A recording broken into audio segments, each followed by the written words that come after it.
everyone, welcome back to the channel. In this video, we are starting this video with section 175. Section 175 हम देख रहे हैं BNSS का, मतलब भारतीय नागरिक सुरक्षा संहिता का। तो 1 से लेकर के हम 174 तक कर चुके हैं। आपको प्लेलिस्ट मिल जाएगी उसके लिए, ठीक है, वहां पर आपको देख लेना है। अब हम शुरू कर रहे हैं 175 से। सो इस पूरे की पूरी चीज का कोर कॉन्सेप्ट क्या है वो हम देखेंगे। इस पूरे सेक्शन को अगर हम एक बार में समझना चाहें तो क्या है, क्या बताता है, ठीक है। सो ये जो पूरा सेक्शन है ये डील करता है पुलिस की उस पावर से जो इन्वेस्टिगेट करती है कॉग्निजेबल ऑफेंस को। और कॉग्निजेबल ऑफेंस के केस में पुलिस स्टार्ट कर सकती है इन्वेस्टिगेशन विदाउट मजिस्ट्रेट की परमिशन। सो अगर कोई भी कॉग्निजेबल केस है, ठीक है, तो वहां पर परमिशन की जरूरत नहीं है पुलिस को। सो इसका आता है सबसेक्शन 1। इसमें क्या कहा जा रहा है, देखो, ऑफिसर इंचार्ज जो होगा पुलिस स्टेशन का वो इन्वेस्टिगेट कर सकता है किसी भी कॉग्निजेबल केस को विदाउट ऑर्डर फ्रॉम मजिस्ट्रेट, मतलब मजिस्ट्रेट से उसको ऑर्डर लेने की जरूरत नहीं है। अब बात की जाती है ऑफिसर इंचार्ज का क्या मतलब है यहाँ पर। तो देखो, ऑफिसर इंचार्ज का मतलब यहाँ पर इतना सा है, ऑफिसर इंचार्ज का मतलब यहाँ पर इतना सा है कि जो जुरिडिक्शन है जहां पर उसको ट्राई करने की और कमिट करने की पावर है, वहां पर जो भी थाना लगता है वो व्यक्ति उस केस में इन्वेस्टिगेशन कर सकता है मजिस्ट्रेट की ऑर्डर लिए बिना उस पर्टिकुलर थाने के एरिया में। अगर कोई भी ऐसा केस हो रहा है तो उसको वो डील कर सकते हैं। जैसा कि मैंने अभी बताया आपको कि इसके लिए कंडीशन है, तो कंडीशन क्या है, देखो, case must fall with in the jurisdiction of the court. तो जो भी कोर्ट का एरिया है उस कोर्ट के एरिया में ही उस केस को फॉल करना चाहिए, उस केस को हुआ होना चाहिए। और अगर कोई ऐसा केस है जहां पर उस केस का नेचर या ग्रेविटी इस प्रकार की है कि वहां पर जो एसपी होता है, एसपी वहां पर डायरेक्ट कर सकता है डीएसपी को इन्वेस्टिगेट करने से। मान लीजिए कोई बड़ा हाई प्रोफाइल केस आया है, अब उस हाई प्रोफाइल केस में एसपी चाहते हैं कि सही से सब कुछ हो, तो वो डायरेक्ट कर देंगे किसको, डीएसपी को। इसके बाद आता है सबसेक्शन 2। सो यहाँ पर पुलिस के द्वारा जो भी इन्वेस्टिगेशन करी जाएगी उसको एक तरीके से प्रोटेक्ट किया जा रहा है। तो क्या है, देखिए, जो भी पुलिस ऑफिसर वहां पर इन्वेस्टिगेशन कर रहा है वो अगर एम्पावर्ड नहीं था प्रॉपरली उस केस में इन्वेस्टिगेशन करने के लिए, केवल इस ग्राउंड पर आप उस पर्टिकुलर इन्वेस्टिगेशन को चैलेंज नहीं करोगे, ये तब भी वैलिड ही रहेगी। इन शॉर्ट में हम बोल सकते हैं अगर अथॉरिटी में इनरेगुलरिटी है इसका मतलब ये नहीं है जो भी इन्वेस्टिगेशन है वो इनवैलिड हो जाती है, ठीक है। इसके बाद हम देखते हैं सबसेक्शन 3। सबसेक्शन 3 बात करती है जहां सेक्शन 210 में, जहां पर हम बात कर रहे हैं कॉग्निजेंस लेने की मैजिस्ट्रेट के द्वारा, ठीक है।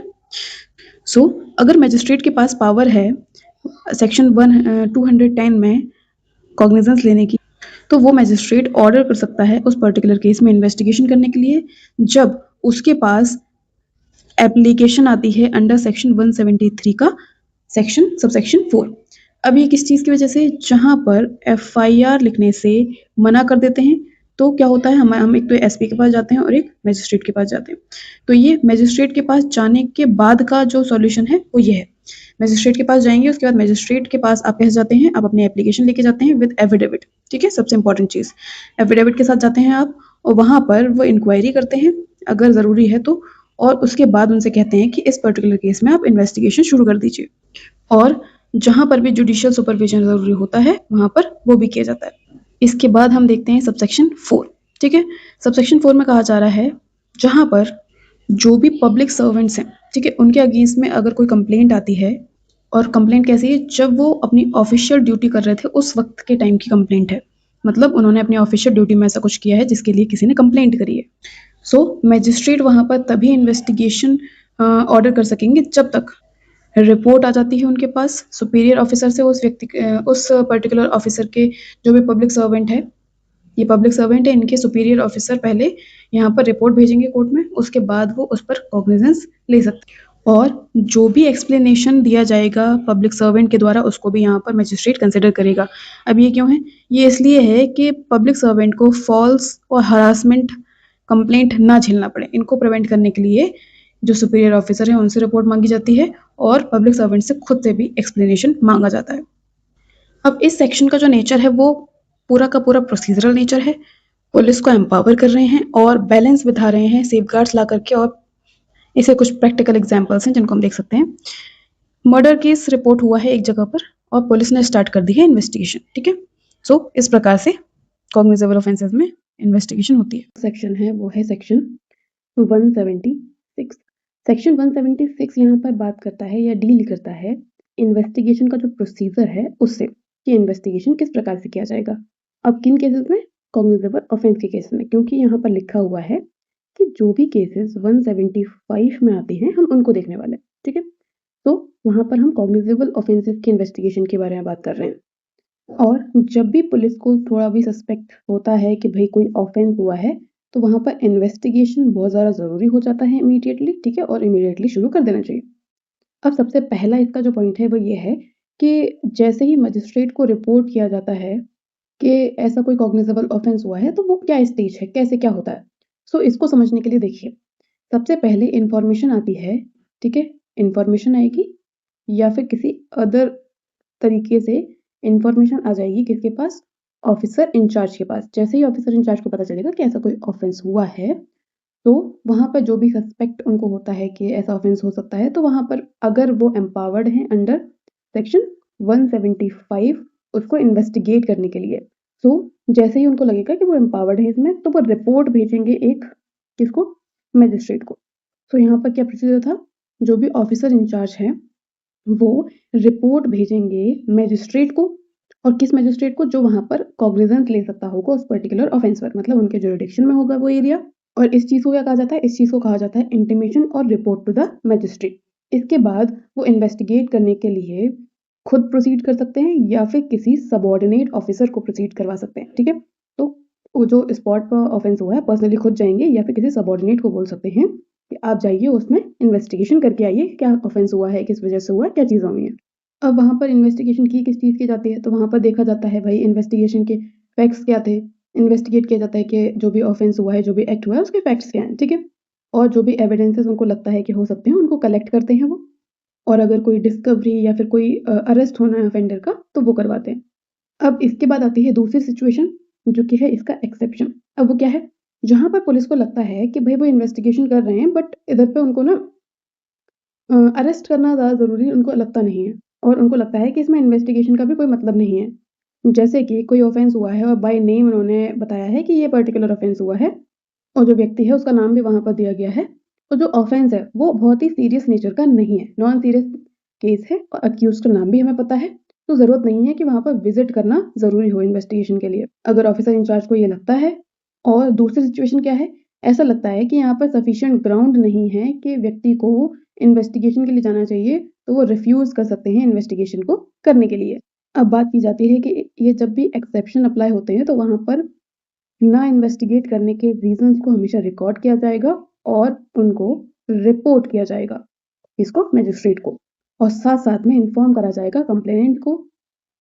और यदि ऑफेंस इस टाइप का है कि वो कोई सेक्सुअल ऑफेंसेस से रिलेटेड है, जिसमें रेप शामिल हो सकता है या फिर इस प्रकार के ऑफेंसेस शामिल हो सकते हैं, तो वहाँ पर क्या होगा? स्टेटमेंट बहुत ज़्यादा ज़रूरी हो जाता है जो विक्टिम है उसका, तो उसको रिकॉर्ड करवाया जाएगा एट द रेजिडेंस।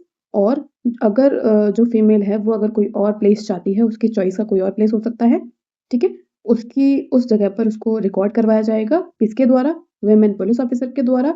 और यदि जब भी ऐसा कोई ऑफेंस होता है, तो एक चीज़ ज़रूर इंश्योर करी जाएगी कि ऐसा जो भी स्टेटमेंट रिकॉर्ड होता है, तो वहाँ पर उस वुमेन के पेरेंट्स, गार्जियन, रिलेटिव या फिर सोशल वर्कर कोई वहाँ पर ज़रूर मौजूद हो। और ये चीज़ें by audio, video, electronic means के ज़रिए से, जैसे कि मोबाइल हो सकता है, उसके ज़रिए से भी रिकॉर्ड करी जाएँगी। इसके बाद एक नया फीचर आया है, वो क्या है? ये पहले सीआरपीसी में नहीं था, ये अभी नया-नया आया है जो कि बीएनएसएस में है, ठीक है? फॉरेंसिक इन्वेस्टिगेशन के बारे में ये। अब क्या है इसमें? जो भी ऑफेंसेस पनिशेबल हैं 7 साल या 7 साल से ज़्यादा की सज़ा के लिए, वहाँ पर पुलिस कॉल आउट करेगी किसको? फॉरेंसिक एक्सपर्ट को, और उनको कहेगी जो भी क्राइम सीन है आप वहाँ पर आइए, कलेक्ट करिए फॉरेंसिक एविडेंसेस को, ठीक है? और उनकी वीडियोग्राफी भी करी जाएगी उस प्रोसेस की पूरी। और अगर ऐसा कोई फॉरेंसिक अथॉरिटी या फिर फॉरेंसिक एक्सपर्ट अवेलेबल नहीं है वहाँ पर, तो स्टेट जो है उस स्टेट का किसी और स्टेट की फैसिलिटी को यूज़ कर सकते हैं। अब हम जो भी केसेस के बारे में देख रहे थे, क्लॉज़ ए में और क्लॉज़ बी में, कहाँ के? फर्स्ट प्रोवाइज़ो के सबसेक्शन 1 में। सो वहाँ पर जो भी ऑफिसर इंचार्ज पुलिस स्टेशन होता है, वो अपनी रिपोर्ट में स्टेट करेगा कि भाई क्यों वो कंप्लाई नहीं कर रहे हैं, उनके रीजंस को, ठीक है। और जो भी डेली डायरी होगी उसको, उसकी जो रिपोर्ट होगी उसको वो फॉरवर्ड कर देंगे मजिस्ट्रेट को, जहाँ पर हम क्लॉज बी में बात कर रहे हैं उसके बारे में। और उसके बाद जो भी इन्फॉर्मेंट होता है उसको इत्तला करी जाएगी। साथ साथ में ये सारी चीज़ें उसी मैनर में होंगी जो कि स्टेट गवर्नमेंट वहाँ पर एक मैनर बता देता है उसमें। इसके बाद हम देखते हैं नेक्स्ट सेक्शन, सेक्शन 177।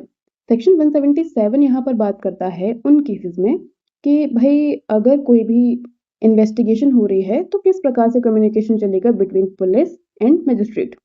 सो इसमें कहा जा रहा है कि जब भी इन्वेस्टिगेशन चलेगा तब जो सुपरवाइजरी कंट्रोल रहता है इसका सीनियर पुलिस ऑफिसर का, ठीक है, वो रिपोर्ट सेंड करा करेंगे अंडर सेक्शन 176।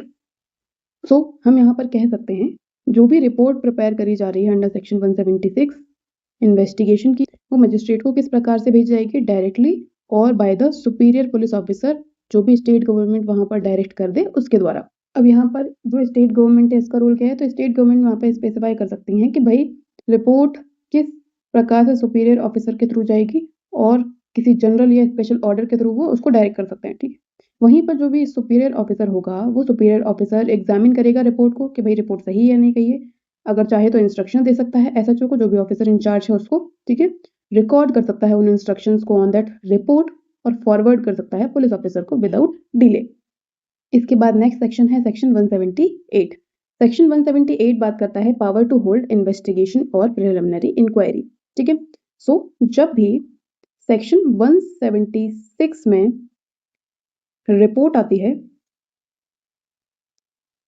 तो जब भी ऐसी रिपोर्ट आएगी, देखिए जब भी रिपोर्ट आएगी अंडर सेक्शन 177 कि हम इसमें इन्वेस्टिगेशन नहीं कर रहे हैं या ऐसा कुछ है, तो मजिस्ट्रेट चाहे तो वहाँ पर अपना कंट्रोल उस चीज़ पर ला सकती है और कह सकती है कि भाई जो भी इनिशियल इन्वेस्टिगेशन उस चीज़ पर हुई है वो उसके पास आ जाती है रिपोर्ट में। तो यहाँ पर मजिस्ट्रेट के पास पावर है, वो कह सकते हैं कि या तो फिर आप इसमें इन्वेस्टिगेशन कर लो, और इन्वेस्टिगेशन करने के लिए फर्दर वो कह सकते हैं कि भाई पहले एक काम करो, एक प्रिलिमिनरी इंक्वायरी करो कि इस चीज़ में केस किस प्रकार से बन रहा है, कोई एविडेंसेस हैं या नहीं हैं, वो सारी चीज़ें ले लो।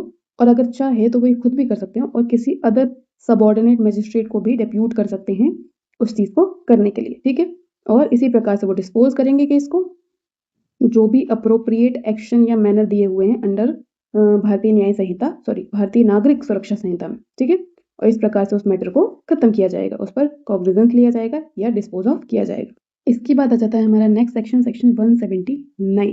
सेक्शन 179 में हम देखते हैं पुलिस ऑफिसर की पावर है कि वो जो भी विटनेसेस होते हैं किसी भी केस में उनकी अटेंडेंस के रिक्वायर कर सकते हैं, अपने सामने बुला सकते हैं। तो यहाँ पर किसकी पावर है, पुलिस ऑफिसर की, ठीक है। Power of police officer to require attendance of witnesses during investigation. अब इन्वेस्टिगेशन करने के दौरान उन्हें लगता है कि जो भी इस केस में विटनेस है हमें उनके बारे में देखना चाहिए कि उनको क्या क्या पता है, उनको उनके पास क्या क्या एविडेंसेस हैं उन्हें देखना चाहिए। तो वो पुलिस वाला जो है वो पुलिस स्टेशन में उन व्यक्तियों को बुला सकते हैं। सो अब ये कैसे बुलाएंगे, ये करेंगे एक राइटिंग में ऑर्डर देंगे और कहेंगे कि आप यहाँ पर आइए, जो भी उनका स्टेशन है या एडजॉइनिंग स्टेशन है उसके लिमिट में जो भी व्यक्ति है उसको कहेंगे कि आप आइए और जो भी आपको इस केस से रिलेटेड फैक्ट्स या सर्कमस्टांसेस पता हैं उनको बताइए आकर के। और पुलिस को अगर ऐसा कोई भी व्यक्ति लगता है जिसको इनके बारे में पता हो सकता है उनको वो ऑर्डर दे सकते हैं। अब इसमें थोड़े से लिमिटेशंस हैं, वो क्या हैं, अगर कोई मेल मेंबर है जो कि 15 साल से छोटा है या फिर 60 ईयर से बड़ा है तो उसको, और विमेन को या फिर मेंटली फिजिकली डिसेबल्ड पर्सन को, और ऐसा कोई व्यक्ति है जो कि जैसे कोई एक्विट इलनेस है उसको वो पुलिस स्टेशन में ना बुला करके किसी कोई अदर प्लेस पर जहाँ पर वो रिसाइड करते हैं वहाँ पर उनसे वो पूछताछ की जा सकती है। और यदि वो व्यक्ति विलिंग है अटेंड करने से, मतलब उसकी इच्छा है कि वो पुलिस स्टेशन अटेंड कर सकता है आकर के, तो वो उसको उसके लिए भी परमिट कर सकते हैं। अब इसके बाद बात होती है कि जिन भी व्यक्तियों को आप बुला रहे हो उनको रीजनेबल एक्सपेंसेस, आने जाने का खर्चा, ये सारी चीज़ें तो दोगे ना। तो इसके लिए स्टेट गवर्नमेंट ने कुछ रूल्स बनाए हुए हैं, उसके थ्रू पुलिस ऑफिसर्स उनको पेमेंट दे सकते हैं। जो भी उनका खर्चा लगता है वहां तक आने में, उनके घर के अलावा उसके लिए उनको पेमेंट किया जाएगा। सो यहाँ पर क्या था कि इन्वेस्टिगेशन ऑफिसर जो होता है वो ऑर्डर कर सकता है राइटिंग में, ठीक है, और रिक्वायर करेगा अटेंडेंस को, कहाँ पर, with in his police station limit और एडजॉइनिंग स्टेशन लिमिट में, ठीक है। अब इस चीज़ की कंडीशन क्या है, किस किस को कर सकते हैं, जो भी व्यक्ति अक्विंटेड है with the facts of the case, जिसको भी केसेस के फैक्ट्स पता है उनको। अब उस व्यक्ति की ड्यूटी क्या है, उस व्यक्ति की ड्यूटी ये है उस व्यक्ति की ड्यूटी है कि वो ज़रूर से अटेंड करेगा वहाँ पर जाकर के। अब इसके साथ में कुछ सेफगार्ड दिए हुए हैं कि ऐसा कोई व्यक्ति है जो कि बिलो 15 ईयर्स है या फिर 60 साल से ऊपर का व्यक्ति है, वुमेन है या फिर फिज़िकली, मेंटली डिसेबल्ड पर्सन है या फिर कोई एक्यूट इलनेस से रिलेटेड कोई व्यक्ति है, तो इन लोगों को हम यहाँ पर पुलिस स्टेशन ना बुला करके किसी अदर प्लेस पर या फिर उनके रेज़िडेंस पर ही उनसे पूछताछ कर लेंगे, ठीक है? एग्ज़ामिन कर लेंगे उनको। अगर वो वॉलंटरी एग्री कर जाता है, तो उनको अटेंड करने के लिए कहा जा सकता है। साथ ही में अब बात होती है एक्सपेंसेस की। तो स्टेट गवर्नमेंट बाय रूल्स बता देगा कि भाई किस प्रकार से एक्सपेंसेस दिए जाएँगे, जो भी रीज़नेबल एक्सपेंसेस होंगे वो उनको वहाँ पर दिए जा सकते हैं उस इन्वेस्टिगेशन को अटेंड करने के लिए। तो ये था हमारा आज का वीडियो। आपको वीडियो कैसा लगा है बताइएगा? अगर आपको वीडियो अच्छा लगा है, तो वीडियो को लाइक कीजिएगा और चैनल को सब्सक्राइब कीजिएगा।